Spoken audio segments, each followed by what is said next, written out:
আসসালামু আলাইকুম প্রিয় দর্শক এন্ড সাবস্ক্রাইবার। আজকে এক প্রবাসী ভাইয়ের সাথে দেখা হয়েছিল।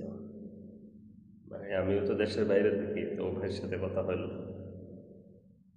তো ভাইকে জিজ্ঞেস করলাম প্রবাসে কি অবস্থা, কেমন আছে, প্রবাস কেমন চলছে। তো ভাই বলল প্রবাস মানে হয়েছে যাইয়া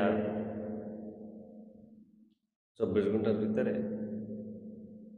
16 ঘন্টা ডিউটি, 4 ঘন্টা রান্না বাড়া, আর 3 ঘন্টা নিজের মনের সাথে নিজে যুদ্ধ করে যে কেন আমি প্রবাসী হইলাম। আর বাকি থাকে কয়েক ঘন্টা, 1 ঘন্টা। আর বলছে 1 ঘন্টা যাতায়াতে চলে যায়। এটাই হচ্ছে প্রবাস তার কাছে। আর যারা প্রবাসে পাঠিয়ে বাংলাদেশে বসে হিসাব নিকাশ করে, তারা বলতো চিন্তা করে যে শুধু প্রবাসে মানে টাকা আর টাকা, শুধু টাকা। প্রবাসে যাবে শুধু টাকা পাঠাবে। এই যে টাকাটা অর্জন করতে একটা প্রবাসীর যে কি পরিমাণ শ্রম, কি পরিমাণ কষ্ট, সেটা একজন প্রবাসী ছাড়া আর কেউ দুনিয়ায় বুঝবে না।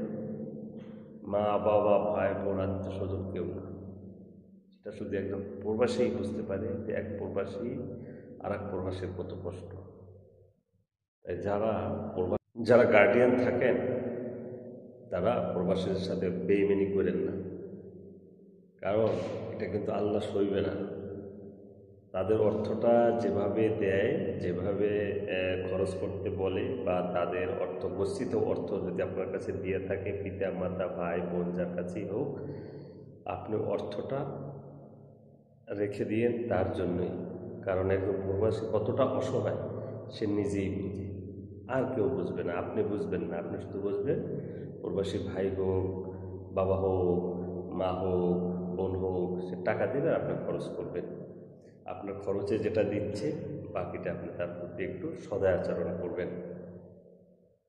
কারণ আপনি যদি প্রবাসী হয়ে থাকেন, তাহলে এই জিনিসগুলো বুঝবেন। ভালো থাকবেন।